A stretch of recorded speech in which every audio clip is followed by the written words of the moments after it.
Raola Libre, le média indépendant du pays Nissar. Alors écoutez, Marama, on est très heureux de vous recevoir.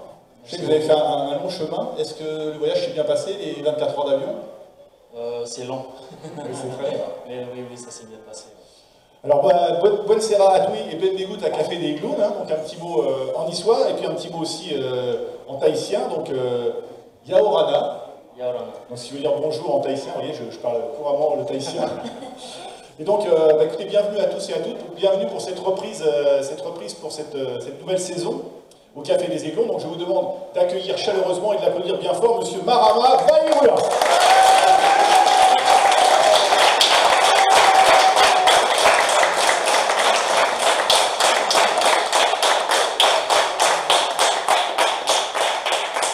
Alors Marama, si vous le voulez bien, on va retracer votre carrière.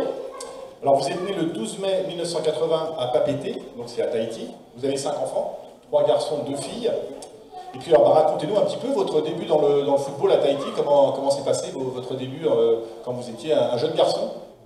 Je pense que c'est un peu similaire à tous les fans de football. J'ai commencé le foot à 4 ans. Donc vraiment fan de football depuis que je suis né en fait. J'ai commencé sur la plage. Par contre, l'avantage c'est que je vivais à côté de la mer et donc il y avait une plage et on jouait tous les jours. Donc j'ai fait mes classes sur la plage et c'est comme ça que voilà, petit à petit je suis devenu un malade de football. Sauf qu'à l'époque on n'avait pas toutes les chaînes de télé qu'il y a aujourd'hui, donc il n'y avait pas YouTube. Donc le football je le voyais que très rarement à la télé, quoi. Alors juste une petite précision par rapport à l'année dernière, il y a une petite modification. Toutes les 5 minutes à peu près, on arrêtera, enfin, on vous proposera de poser des questions en fait pendant l'interview. Avant, on faisait 4-5 questions, 5-6 questions après l'interview. Là, on va en faire pendant l'interview, donc on verra si on peut, voilà, si on voit comment ça fonctionne, si ça fonctionne bien de faire des questions avec vous, vous pourrez poser directement avec Marama. Alors Marama, donc, alors à 16 ans, en fait, vous jouez la Coupe de France en métropole, c'est en 32e de finale, je crois, avec l'AS Pirée. Oui, voilà, en fait, j'avais 15 ans à l'époque et je jouais avec l'équipe senior de mon club à Tahiti, l'AS Pirée. Et on joue la Coupe de France contre le Saint-Priest et au bout de 10 secondes, je marque. Et donc à partir de là, les clubs professionnels m'ont contacté, Saint-Étienne, enfin beaucoup de clubs ont contacté mes parents. Et puis finalement, j'ai fait mon premier essai en France, à Auxerre, en fin novembre. Donc j'avais jamais connu l'hiver, j'ai mis un pied pour la première fois en France et à Auxerre. Voilà. Donc je vous fais pas, il n'y a pas besoin de faire un dessin. Je devais rester 15 jours, je suis resté 4 jours. Et je suis rentré chez moi. J'ai dit mais c'est ça la France, je ne reviens jamais. Et alors comment ça se fait que vous êtes allé ensuite, vous avez accepté par contre d'aller au FC Nantes? Oui, ensuite ça a mis plus de 6 mois. Et au mois de mai de l'année suivante, mon père me dit écoute, il y a le FC Nantes qui t'a contacté, enfin qui souhaiterait t'avoir et pour un stage et tout ça.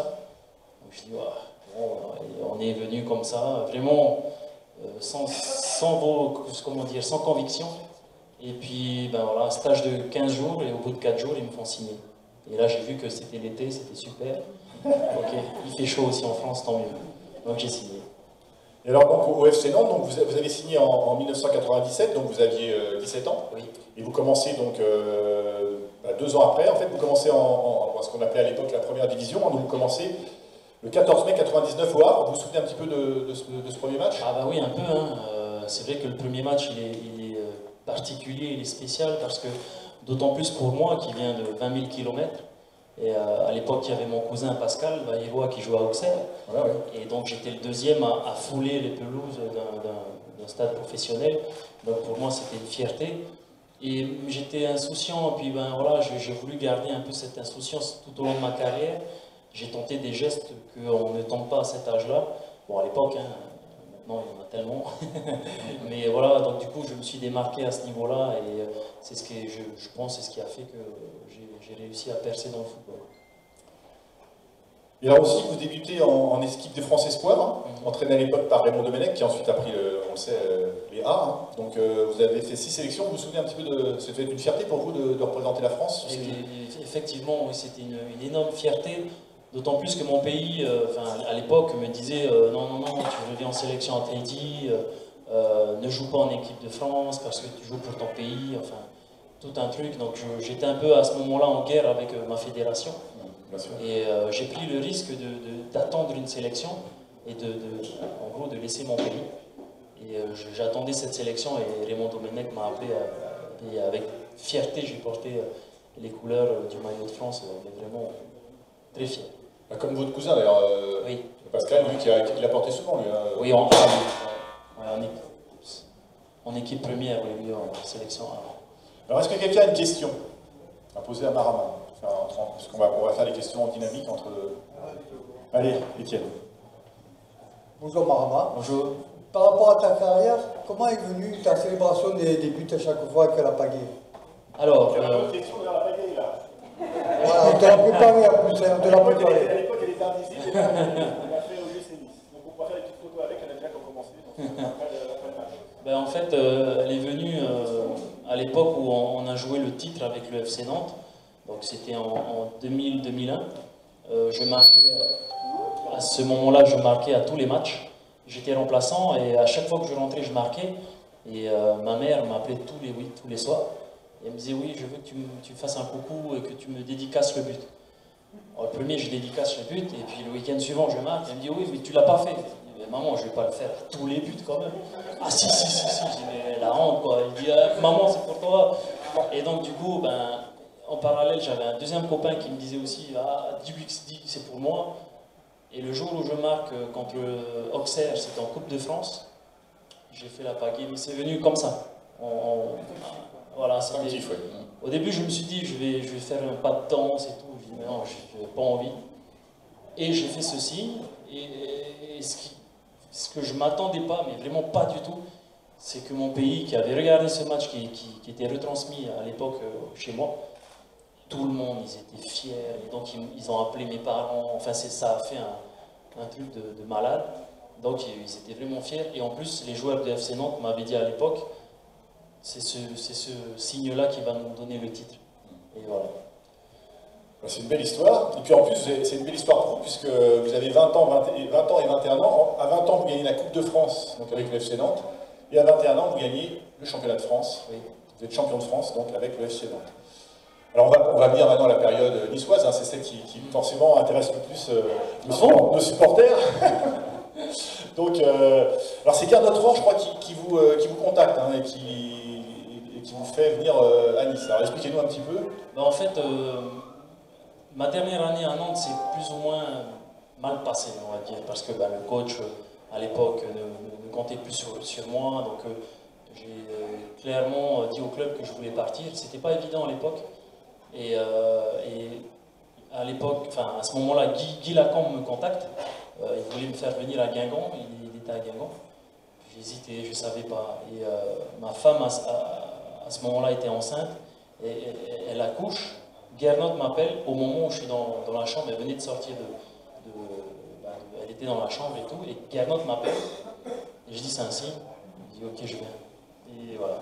C'est comme ça que ça s'est fait, parce qu'en fait, Guy Lacombe, ça faisait des mois qu'il m'appelait et tout ça, et Gernot m'a appelé, j'étais dans la chambre avec ma petite fille à ce moment-là. Je dis c'est un signe, j'y vais. Et Guy Lacombe était fâché. Et je crois que vous me disiez que Gernot Rohr a mis en avant le côté familial du club, et je pense que c'est ça qui vous a aussi attiré pour venir. Oui, carrément. Je ne m'attendais pas du tout à venir dans un club comme celui-là. Et d'ailleurs, la première fois que je suis arrivé, on était 2 ou 3 nouveaux, et José Cobos à l'époque nous dit hey, les nouveaux, vous allez payer des pizzas. C'est comme ça, les nouveaux, vous payez une pizza pour tout le monde. Je dis mais t'es fou, moi je venais de Nantes, à Nantes, c'était comme ça, tu pouvais pas manger un truc, on était pesé au Grand Prix, enfin c'était un truc de malade. Dès qu'on grossissait un peu, c'était amande. Et là, j'arrive, hey, tu payes les pizzas. C'est bon. Et alors, en fait, et puis vous m'aviez dit que en fait, Gernot Rohr, vous avez un petit peu chouchouté, il vous disait, ne t'entraîne pas trop, garde ton énergie pour les matchs. Et il disait, repose-toi l'après-midi, va à la plage, va au restaurant. C'est un truc incroyable. Aujourd'hui, c'est fini, ça. Je sais pas, mais bon, c'était presque incroyable. Comment vous avez pris ça? Moi j'étais aux anges. Au début, j'étais choqué. Parce que quand on a 2 entraînements, puis voilà, je venais du FC Nantes, voilà, comme je vous ai dit. Et là, il nous annonce à ce moment-là, la première semaine d'entraînement, il nous dit, ben voilà, aujourd'hui, il y a 2 entraînements, un ce matin et un cet après-midi, tout ça, machin. À la fin de l'entraînement du matin, il vient nous voir, me voir. Toi, tu viens pas cet après-midi. Je dis, coach, non, ça va, je viens. Non. Toi, vous allez à la plage. Je dis quoi? Et en fait, les mecs, les copains m'ont dit, non, comme ça, t'inquiète pas, nous on le prend pas mal, on sait très bien que vous, voilà. Je dis, bon, ok. Et du coup, voilà, cette année-là, ça a été une année complètement différente de ce que j'avais connu pendant 8 ans au FC Nantes. Et c'est pour ça que c'était pour moi un truc de dingue de vivre ça. Alors pour rappeler un petit peu l'époque, donc c'était 2004-2005. Hein.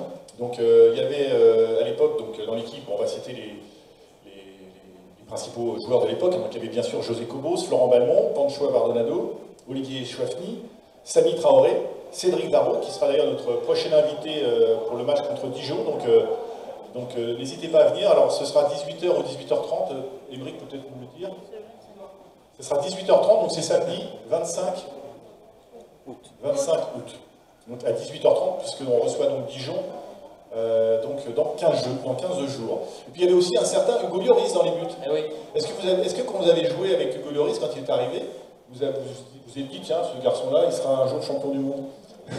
Non mais il avait des qualités, c'est sûr. Je l'ai eu au téléphone après la Coupe du Monde. Et c'est vrai qu'à l'époque, la première année, il était encore au centre. Et je crois qu'il est venu qu'en fin de saison ou en milieu de saison avec nous. Et moi, j'aimais bien, en fait, mes meilleurs amis dans le foot, entre guillemets, c'était les gardiens. Parce que je jouais avec eux et c'était un jeu pour moi de leur mettre des buts.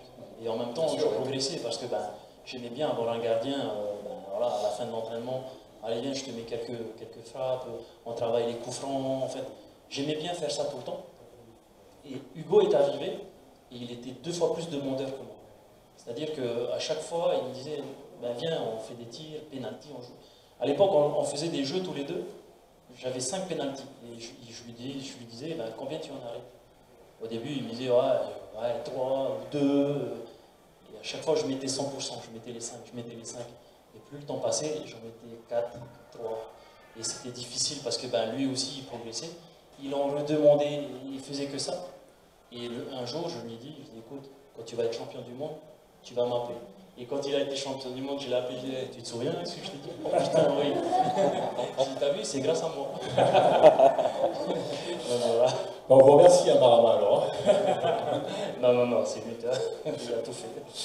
Alors évidemment, on peut pas parler de Marama Bayrua sans parler de ce fameux match qu'on a tous, la plupart, beaucoup qui sont ici l'ont vu, évidemment. On s'est déplacé à Louis II pour voir ce match, comme on le fait à chaque fois. Et donc ce match à Monaco, le 4-3.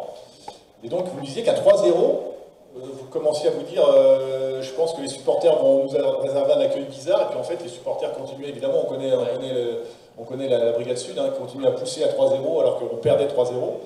Ensuite, donc, je le rappelle, évidemment, c'est Victor Agali. On est à la 60e minute, 3-0 pour Monaco. Victor Agali marque 3 buts. Donc 3-3, et puis qui marque le dernier but, le but de la victoire, le 4-3, donc à la 80, je sais plus, 5e, non? Ouais, enfin bon, bref, on s'en souvient plus. Donc ça va être un sentiment, un de vos meilleurs souvenirs peut-être? Oui, clairement, c'est un de mes meilleurs souvenirs dans le foot, carrément. Parce que ça m'est arrivé une fois dans toute ma carrière de perdre 3-0 et de gagner 4-3. Mais c'est vrai que c'était particulier pour moi parce que c'était la première fois que j'allais jouer un derby à ce niveau-là, Nice-Monaco. Donc mes coéquipiers de l'époque me disaient, tu vas voir, ici c'est compliqué, tu peux, comment dire, pas laisser passer, mais perdre des matchs, mais pas Monaco ni Marseille. Je dis, oh là là, allez, vas-y, c'est pourquoi. Il dit, voilà, derby, machin, mais au moins il faut qu'on se défonce, quoi. Je dis, bon, ok, moi, pas de souci, quoi. Premier match, premier derby, donc j'étais remonté à bloc parce que, évidemment, je voulais faire plaisir aux supporters et leur montrer que j'allais me défoncer, quoi. Et avant le match, je sens déjà la semaine, c'était tendu, j'avais jamais connu ça. Mais je voyais les supporters, il y avait une centaine à l'entraînement, ils étaient là à nous chauffer à bloc. J'ai dit, mais c'est magnifique, j'ai jamais vu ça. Et le matin du match, je me souviens, Gernot, il fait son discours d'avant-match. Là, il nous dit, à ce moment-là, il dit, mais on va les défoncer. Un coach, jamais un coach il m'a parlé comme ça. C'est voilà, ce soir, on va jouer comme ci, comme ça. Là, non, on va les défoncer. Et donc, du coup, c'est chaud, quoi. Et là, vraiment, j'étais dans le derby, et on rentre, on prend 3 buts. Je dis, oh là là, pour une première, j'étais au fond, je dis, non, c'est pas possible. En plus, je suis mauvais perdant, donc je déteste ça. Je dis, oh, c'est pas possible. Et nos supporters, en tout cas à l'époque, quand ils ont marqué le 3e but, je me souviens, il y avait chez Vanton, Adebayor, tout ça. J'oublierai jamais le geste je crois que c'est chez Vanton, qui regarde notre public, enfin le cop, et qui fait comme ça. Mais, non, il a fait comme ça. Ouais, je sais plus. Je refais le geste de monsieur. Si tout le monde l'a pas vu. Il a chambré notre cop, quoi. Et là, je dis, il est ressorti en slip en fait. Mais à ce moment-là, notre cop a réagi, mais de façon extraordinaire, c'est qu'ils ont augmenté encore leur chant. Mais voilà, c'était dingue. J'avais des frissons encore aujourd'hui quand j'y repense. Et je me souviens José qui, à ce moment, il y avait José et Cobos. Il restait une demi-heure, même pas à jouer. Et il nous dit c'est pas fini, c'est pas fini. Qu'est-ce que c'est pas fini? Les gars, on se fait bouffer de partout. Et en fait, il y a eu un déclic. Tous, on a senti dans le stade qu'on allait les tuer. Et donc on marque le but juste 2 minutes plus tard, et là c'était mort. Et en plus, pour eux, je veux dire pour eux. Et en plus, en face, il y avait comme entraîneur un champion du monde aussi, un double champion du monde, Didier Deschamps. Ouais. C'était lui qui entraînait Monaco à l'époque. Oui. Alors sur cette saison, malheureusement, on se souvient un petit peu de cette saison qui a été un petit peu en dents de scie, puisqu'à 4 matchs de la fin, Gernot Rohr est remplacé par Gérard Boucher, puisque les résultats ne sont pas extraordinaires. Et donc on termine cette saison à la 12e place. Donc on se sauve, on se sauve. Mais, et vous disiez qu'à l'époque, vous aviez fait une très belle saison, je crois que vous marquez 10 buts cette saison-là. 10 buts, alors que vous étiez pas avant-centre, vous étiez, à l'époque vous jouiez sur les ailes. Sur les 10 buts, j'avais 6 pénaltys, il me semble. J'avais plus marqué de pénaltys, donc je ne vais pas m'enflammer.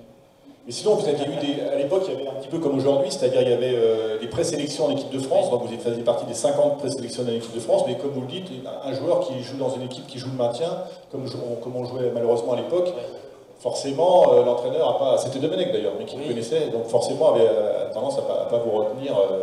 Oui, mais bon. C'est peut-être un regret pour vous aussi de ne pas avoir connu au moins quelques sélections. Oui et non, mais parce que faut savoir aussi que si tu arrives, c'est que tu mérites, c'est que tu fais partie des meilleurs. Et si j'y suis pas arrivé, c'est qu'il y avait meilleur que moi. C'est tout. Le calcul est simple. Alors, est-ce que quelqu'un a une question? Bon, si on va... Oui. Bonjour. Bonjour. En quelle année vous êtes rentré à l'OGC Nice et en quelle année vous êtes parti? Alors, je suis venu en 2004 et reparti en 2007. Est-ce que c'était votre retraite ou vous devez arrêter? Non. Après, je suis parti à Lorient. Au malheur, j'avais 27 ans. Non, c'était pas ma... Non, je suis parti pour aller à Lorient. Ensuite, j'ai fait Nancy. Nancy, j'ai fini à Monaco en joueur prêté. Et j'ai terminé ma carrière en Grèce. 1 an. Alors, on va faire quelque chose qu'on ne fait pas d'habitude, mais là, comme on a en fait le photographe de Paris Match, Nice Matin, l'OGC Nice, le Figaro, enfin, etc. Donc, on va faire une petite photo, donc tous ensemble. Allez. Donc, avec la pagaie, tiens, avec la pagaie, Marama. Alors, et donc, alors, je sais pas, on va se baisser un petit peu, peut-être, on va se baisser un tout petit peu. Ceux qui veulent sur la photo. On va en faire une les bras levés et une...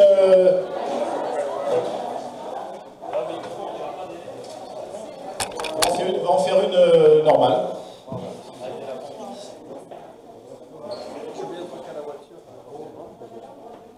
Regardez tous.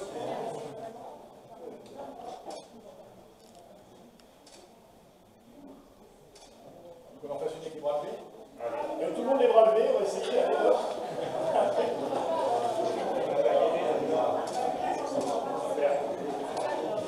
Ok, merci à tous. Donc, on la retrouve sur le site de l'OGC Nice en fait, hein, dès demain matin, ou dès ce soir même. Tout de suite, bon, d'accord. Alors, on va continuer. Donc, vous pourrez faire après les petites photos avec la pagaie si vous souhaitez. Hein. Elle est disponible. Alors, qu'est-ce qu'on disait? Ah oui, alors, on passe à l'année 2005-2006. Donc là arrive Frédéric Antonetti. Il arrive aussi Paki Koné, avec qui vous entendez très bien, Cyril Roll, qu'on a reçu également ici, Ederson, Rod Fanny, Mamadou Bakayoko. Et qu'est-ce qui se passe? Frédéric Antonetti vous reçoit et vous dit Marama, tu n'es pas un attaquant. Donc là, vous commencez un peu à changer de couleur. Qu'est-ce qu'il va me faire? Il va me mettre en défense dans les buts. Et il vous dit que vous êtes un numéro 10. Enfin, tu es un numéro 10. Oui. Alors, qu'est-ce que vous avez pensé à ce moment-là? C'est un fou. J'ai fait toute ma carrière devant, à Nantes, 4-4-2, deuxième attaquant, machin, il me dit ça. Un jour, il me convoque et il me dit écoute, c'est pas ton poste. Je sais pas pourquoi, mais c'est pas ton poste. T'es pas un buteur, t'es pas. Coach, j'ai presque 80 buts en Ligue 1 et tu me dis ça. Je dis ok. Et il me dit non, toi, tu es fait pour donner des balles aux attaquants. Ok. Et là, il me repositionne. Et pendant je ne sais pas combien de mois, il m'a formé en fait à ce niveau-là, à ce poste-là. Et je me suis régalé. Je me suis régalé, mais vraiment sincèrement. Et finalement, il avait raison. Et il avait carrément raison, parce qu'en fait, j'ai pris beaucoup de plaisir. Mais attention, à ce poste-là, il faut évoluer avec une équipe. C'est-à-dire que tu peux mettre Neymar avec des chèvres autour, ça ne marchera pas. Hein. Évidemment. Donc j'avais besoin de ballons, j'avais besoin de gars qui récupèrent tous les ballons et qui me les donnent. Et là, j'avais Chouafni, j'avais Cyril, j'avais Balmont, j'avais une tonne de mecs. En fait, c'était des travailleurs et qui, le mot d'ordre, c'était on te donne tous nos ballons. Donc à partir de là, voilà. En plus, c'était pas des ballons, c'était pas des saucissons, c'était des bons ballons. Et moi derrière, je donnais à Paki qui lui, c'était la flèche. Partait devant. Et voilà. Donc c'était un travail d'équipe. Alors on se souvient bien sûr tous de cette triste Coupe de la Ligue, cette triste finale qui nous reste un peu en travers de la gorge, mais bon après c'est comme ça. Donc en 2006, donc en fait il y a grosso modo 20 000 Niçois qui montent pour 25 000. Attention, hein. Daniel les a comptés. Daniel les connaissait tous en plus. Donc 25 000 Niçois qui gardissaient les travées du Stade de France. 60 000, 300 000. 300 000, bon, qui dit plus? Ah, mais 300 000 en francs pacifique. Bon, bref, tout le peuple niçois est monté au Stade de France pour la finale. Et bon, on va pas refaire l'histoire. Bon, vous marquez on perd 2-1 contre Nancy, vous marquez le but niçois. Et vous m'avez dit, j'étais tellement écœuré qu'à l'époque, on remettait, alors je ne sais pas si c'était une médaille ou quoi. C'est un truc en plastique, mais on avait marqué finaliste. Et donc il m'a expliqué que vous l'avez pris, vous l'avez jeté quand vous étiez assis sur le banc de touche et vous avez dit, j'en veux pas de ce truc, je le jette, et vous l'avez jeté par terre. Oui, je jette. Vous n'avez pas voulu garder ce mauvais souvenir. J'ai dit, je suis mauvais perdant, en plus là, on ne méritait pas de perdre. Donc quand on m'a remis le truc, j'ai dit, mais c'est quoi ce truc? Et du coup, ils me disent, mais t'as jeté, nous on le voulait. Je dis, mais non, ça c'est la poisse, ça jette à la poubelle. Et je ne regrette pas. Et vous disiez que ce qui vous a fait aussi très mal quand vous êtes rentré avec le bus, vous étiez dans l'attente dans le Stade de France, le bus de l'OGC Nice était derrière le bus de Nancy. Ouais. Et vous montiez donc évidemment presque dégoûté et en pleurs dans le bus, et devant le bus de Nancy, ils étaient tous en train de faire la fête. Et... ils nous changeaient en fait. Vous voyez, là, on les voyait. Moi, j'avais qu'une seule envie, c'est de faire exploser ce bus. Je te jure, bah oui, on était fous parce qu'on venait de perdre et puis les autres ils faisaient la fête devant nous. Et donc voilà, on avait envie d'exploser ce bus. Et voilà. Alors saison plutôt bonne, enfin on fait quand même une relativement bonne saison puisqu'on termine 8e. Donc c'était voilà, on était. Je crois qu'à l'époque c'était le meilleur classement du club depuis pas mal de temps. Ouais. C'est vrai qu'on se souvient il y avait une belle équipe, c'est clair. Hein. Alors Frédéric Antonetti, l'année suivante, fait venir notamment Matt Moussilou, David Bellion, Cédric Canté. Alors on se souvient bien sûr de votre célèbre but contre c'est contre le PSG, oui, l'extérieur du droit. Oui. Hein, donc, et d'ailleurs, par contre, ce but est important puisque c'est en fin de saison, je crois, et c'était celui du maintien, non? Ouais, je crois que c'est celui-là qui nous sauve. Qui me sauve, il me semble bien. Ouais. On gagne 1-0, vous marquez assez vite, je crois, dans le match aussi, Oui, très bien. petite anecdote, j'ai vu il n'y a pas longtemps que... C'était Landreau dans le but, je crois. Oui, et que Mbappé, non pas Mbappé, je ne sais plus qui avait battu mon record, parce que je détenais ce record du but le plus rapide contre le PSG. Ah d'accord. Et Donc c'était vraiment très rapide, d'accord. Okay. Voilà, j'étais fier. Mes enfants, là, aujourd'hui, ils sont grands, ils m'ont dit, bah, oh, papa, c'est toi qui avais le but. J'ai dit, ah bon? Alors il y avait, puis il y a cette fameuse anecdote dont on se souvient tous, enfin, certains se souviennent de peut-être moins, mais c'est le match à Lorient. Donc le match à Lorient où vous jetez votre maillot, vous retirez votre maillot et vous le jetez sur l'entraîneur, Frédéric Antonetti, parce que en fait, je crois qu'il y a 0-0, quelque chose comme ça, et puis il reste 5 minutes à jouer, et donc Frédéric Antonetti dit « Marama, reviens! Marama, reviens !» avec sa petite voix, et donc au bout de 5 minutes, comme vous ne reveniez pas, et vous avez remplacé, et donc là vous avez jeté votre maillot en sa direction, vous étiez un peu... En fait, moi je suis un peu un emmerdeur, c'est-à-dire que quand c'est pas juste, quand enfin, pour moi, quand c'est injuste, si tu me dis fais ça, ben, je vais aller à l'opposé. Parce que juste pour t'embêter. Et c'est vrai qu'à l'époque, ben, pour moi, je trouvais injuste que tu rentres, tu as envie de tout donner. Déjà, tu es dégoûté, tu es remplaçant. Donc quand tu rentres, tu as envie d'apporter un plus. Et lui, il me dit, tu rentres, tu défends. Je dis, mais t'es sérieux, mais un défenseur à ce moment-là. Non, tu défends. Moi je rentre, tu défends, et non, tu attaques. Et là il a pété un câble, et puis à un moment donné, ben, il me sort. Mais à ce moment-là, moi je ne réfléchis pas que ce que je vais faire, ben, le maillot, c'est un club, oui, c'est des supporters. Moi s'il y avait un caillou, je prends le caillou, je jette quoi. Pour moi c'était la même chose. Je jette quelque chose sur lui quoi. Je n'avais pas pensé que ben, le maillot. Je me souviens... Il aurait fallu lancer la chaussure. Ouais. Et je me souviens, Roger Ricord, à l'époque, est tout de suite venu me voir et me dit « Ah, voilà, c'est pas bien pour les supporters. » Je dis « Mais quels supporters?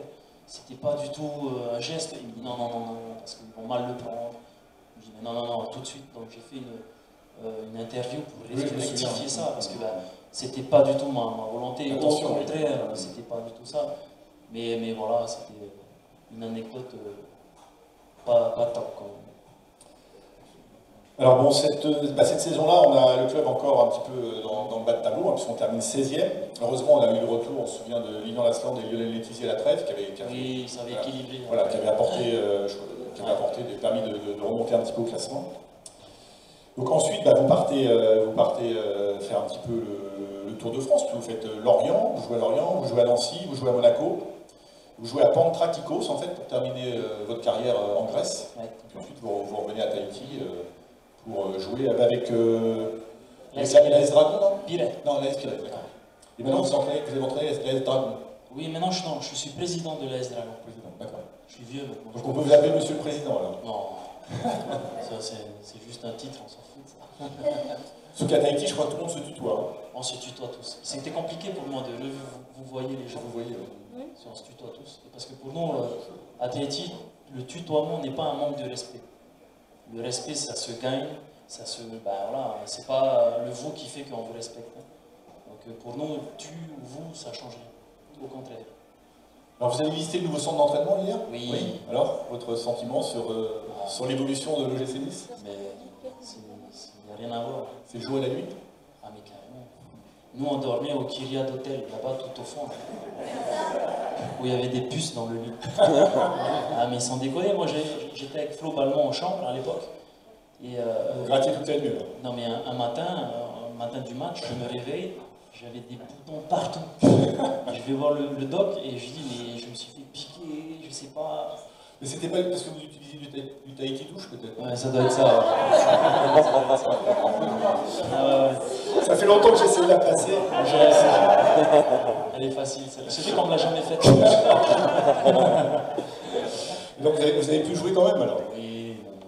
Vous voyez peut-être plus vite justement le fait que ça vous grattait, non, mais c'est vrai qu'à l'époque, ça ne m'avait pas choqué parce que voilà, on n'avait pas beaucoup de moyens. Le club faisait ce qu'il pouvait avec les moyens qu'il avait. Mais quand j'ai visité le centre hier, j'étais fou. Je dis, mais nous, on avait un centre d'entraînement où on voyait les rats passer. Je dis toujours à tous ceux qui me posent la question, je dis, mais on voyait des rats passer, c'est-à-dire que c'était un endroit vétuste, mais Mais on s'en foutait, c'était top, parce qu'on était, voilà, c'était la mentalité du club, quoi. Et voilà, nous on s'en foutait, mais c'était génial. Le matin on se retrouvait, on était heureux de se retrouver, c'était plus important. Je crois que j'ai jamais connu d'autres clubs où après les entraînements on se retrouvait. Tous, pratiquement tous. J'ai jamais connu ça ailleurs. Donc, ça montrait le pouvoir, la force de notre équipe, quoi. Et puis vous avez vu le nouveau stade, hein. C'est la première fois que vous venez ou... Oui, non, en fait, j'étais déjà 3 ans. Oui, mais oui, juste ici, j'ai pas visité le stade encore. Mais bon, rien à voir aussi. Hein. Après, je connais pas encore l'ambiance. On regrette tous un petit peu le reste, c'est sûr, nostalgique, bien sûr. Mais... Ouais, mais je pense que ça fait partie de l'évolution du club. Et c'est vrai qu'il y a une histoire, il y a toute une histoire au vrai, mais voilà, il faut réécrire l'histoire ici maintenant. Et peut-être que dans 20 ans, on dira, bah voilà, c'est ce stade qui nous a apporté un titre. Autant, Un titre, il manque un titre au club maintenant. Et j'espère que c'est... Une petite Coupe de France cette année, je la sens bien. Ben ouais. Pourquoi pas, ouais. Et évidemment, une coupe, ça... C'est possible, c'est possible. Et puis aussi, ben, il faut un peu... faut tuer ce truc qui empêche le club de gagner une coupe, quoi. Donc avec le PSG, c'est un peu dur, mais bon, ils seront éliminés en demi-finale. Et puis, mais c'est faisable. Oui, c'est faisable. Ouais. Alors, est-ce qu'il y a des questions de supporters avant de passer aux selfies, aux photos et aux selfies et photos, c'est pareil d'ailleurs, et aux autographes? Alors, on va revenir à Monaco. Oui. Est-ce que tu as vu le berger? Comment? Est-ce que vous avez vu le berger? Non. Sur le poteau des scores. Vous l'avez pas vu? Ah. Il a fait un petit intégral. En fait, ben, à ce moment-là, enfin ce jour-là, j'étais tellement euphorique. J'avais l'impression d'avoir gagné la Coupe du Monde. Hein. Et à la fin du match, d'ailleurs, je me retrouvais, je dis, c'était qu'un match de championnat. Mais j'avais l'impression, on entendait dans les rues de Monaco les gens klaxonner, on est chez nous. Je dis, c'est dingue, c'était dingue. Et c'est vrai qu'on avait l'impression d'avoir gagné une coupe, parce que tellement c'était énorme. Le public, enfin, la PSN était descendue sur la pelouse. Je me souviens, les CRS étaient venus pour les bloquer. Bon, c'était n'importe quoi d'ailleurs, parce qu'ils sont venus pour faire la fête et les mecs, ils tapaient dessus. Ils ont gazé, oui, je me souviens. Et je me souviens, Bernard Ginez, à l'époque, s'était fait gazer aussi. Ouais, voilà. Ah, c'était dommage, on a fini cette soirée un peu dans le gaz. Et alors, à l'époque, vous aviez aussi de bonnes relations, enfin comme tout le monde d'ailleurs, avec le président Cohen. Ah, oui. Et vous étiez fan de F1 et de Formule 1 et de tennis. Ouais. Et donc, on vous a dit, je crois que c'est l'intendant, votre intendant. Nabil, oui. Vous avez dit, demande-lui des places et vous avez offert des places contre... Ben, évidemment, moi qui suis fan de Formule 1 depuis toujours à Nantes, j'arrive ici et puis ben, on me dit Monaco. Et donc du coup, ben, je demande à Nabil à l'époque et il me dit, ben, demande un président. Je dis, ah bon, tu penses qu'il peut m'avoir? Demande-lui. Donc quand je lui ai demandé des places, ah tu fais chier, il n'y en a pas. Et, enfin voilà, quand il m'a fait tout un truc et puis... Bon, combien tu veux. Et puis finalement, j'ai pu assister et c'était génial. Super souvenir. Mais vous avez dit qu'il faut marquer des buts à la place. Ouais, il m'a obligé à marquer, donc du coup, j'étais obligé de marquer. Allez, une dernière question, puis après on va passer aux autographes. Bonjour. Quel souvenir tu gardes de la demi-finale contre Monaco? Ah ben... Oui, je sais, je me souviens. Ben, c'était encore une fois magnifique, magique, parce que c'était Monaco. Et donc du coup, encore une fois, on se retrouvait avec notre rival, quoi, notre voisin rival, et qui plus est pour la demi-finale, pour une place au Stade de France. Et ce jour-là, par contre, j'ai morflé, parce que je me souviens, c'était Pérez qui me prenait. Sébastien Pérez, et puis il y avait aussi un autre, j'ai oublié son nom. Ils m'ont défoncé. Rodriguez, voilà. Oui, le stopper. Rodriguez, voilà. Ils m'ont défoncé. Mais en fait, voilà, ils ont voulu vraiment me bloquer. Je me souviens, j'ai pris des coups de malade, mais des coups pas top, quoi. Mais bon, voilà, et du coup, j'étais un peu remonté et j'avais pas pu briller comme je le voulais parce que bah, du coup, dès que j'avais le ballon, bam. Voilà, on a fait le boulot et derrière, Eder est rentré. Et moi, ce que je voulais, c'est d'aller au Stade de France. C'est tout ce que je voulais. Que je marque pas, je m'en fous. Et, ouais, super souvenir. Je me souviens à l'époque, comme le club, c'était un petit club à l'époque, on jouait le maintien chaque saison. Aller au Stade de France, jouer une finale, c'était énorme. C'était énorme. Et à l'époque, tout le club, on s'est tous sauté dans les bras. C'était énorme de retourner au Stade de France. Pour moi, j'y retournais parce que l'année d'avant ou 2 ans avant, j'étais allé en finale avec Nantes. On a perdu en finale, donc je me suis dit, c'est la revanche. On y va et je vais la gagner cette fois-ci. Hélas. Alors, vraiment, non, on passe aux autographes. Alors, très rapide. Déjà ? Très rapide, allez. Il me semblait me rappeler, bonjour Marama, bonjour Laurent. Il me semblait me rappeler, c'est pas justement au Stade de France que tu avais balancé le maillot à Frédéric Antonetti, parce qu'il t'a fait sortir. Non, c'était à Lorient. Il t'a fait sortir avant la fin. Oui, c'était à Lorient. C'était à Lorient. C'est pas là. Non, c'était à Lorient. C'était à Lorient, c'était en championnat. Voilà, on va passer aux autographes. Donc il y a une petite queue, bon ça va aller, on a une demi-heure, donc on va gérer ça. Par contre, on va l'applaudir bien fort, merci Marama d'avoir fait la moitié du tour du globe pour venir nous voir de Tahiti, 24 heures d'avion. Merci beaucoup, merci beaucoup.